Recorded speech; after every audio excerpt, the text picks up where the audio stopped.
the ammonia side, we know that there's been quite a number of plants over the last 18 months coming into production in the US.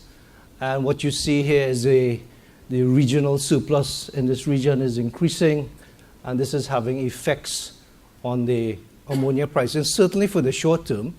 But from 2019, at least what the publications say, is that should be back in equilibrium and trade flows normalizing.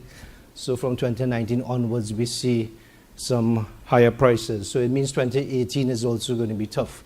Now, I show this because of the impact on Trinidad and Tobago, where, of course, we have a built-up ammonia industry, methanol industry.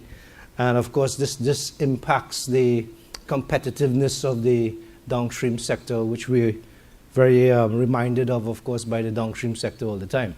In terms of renewables, I thought that we should at least recognize that this is one of the fastest growing fuel sources. If we look at today in the world, how much of renewable energy is generating electricity, it's about 5%. You know, by 2040, this is going to be like 34%, right? So clearly, this is one of the fastest growing areas. We expect within that period, you know, solar should actually be increasing in terms of installed capacity 14-fold. Wind should be increasing about 4-fold. I guess Vernon will have better numbers around that.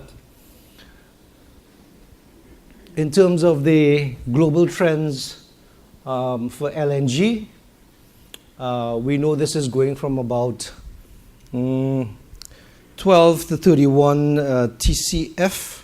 Let me get my figures correct. So 12 trillion cubic feet to 31 trillion cubic feet is tripling between 2015 and 2040. And what we see now, of course, is a surplus period between now and 2022. But the growth in India and China and Asia in general is certainly driving this growth in LNG. I just left Australia a year ago, and there, when I arrived in 2012, there was 24 million tons of LNG being produced.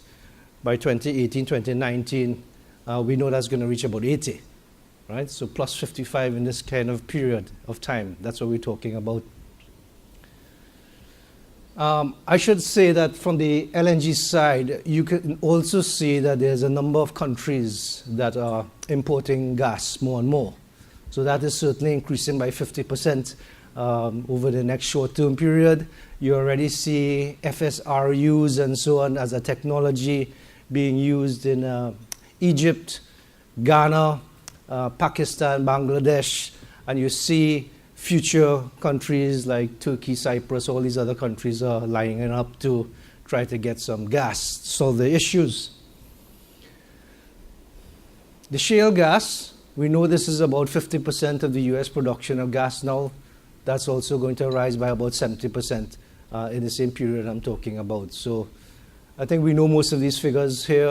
I won't spend too much time on it, but you can see the world has changed. And clearly this has some impacts on the value chain in Trinidad and Tobago.